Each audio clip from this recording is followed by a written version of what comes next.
একদিন এই শিকারী খরগোশের গর্তের সামনে একটা গাজর রেখে দিয়ে গাছের পিছনে লুকিয়ে যায়, কিন্তু তখনই খরগোশ গাজরের ঘ্রাণ পেয়ে গর্ত থেকে হাত বের করে সেটাকে চেক করে দেখতে শুরু করে। ये सब क्या देखना पड़ रहा है?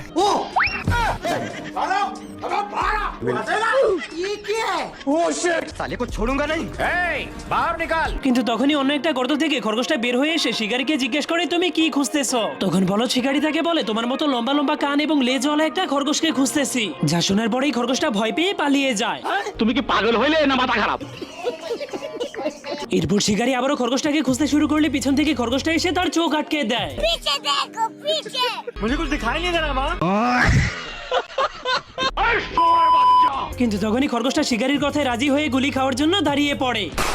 তুই আমারে গুলি করে দিলি বুলেট। আরে ভাই তুই কি করলি ভাই? ভাই এটা কি করলি বুলেট? আরে ভাই मोड़ दो।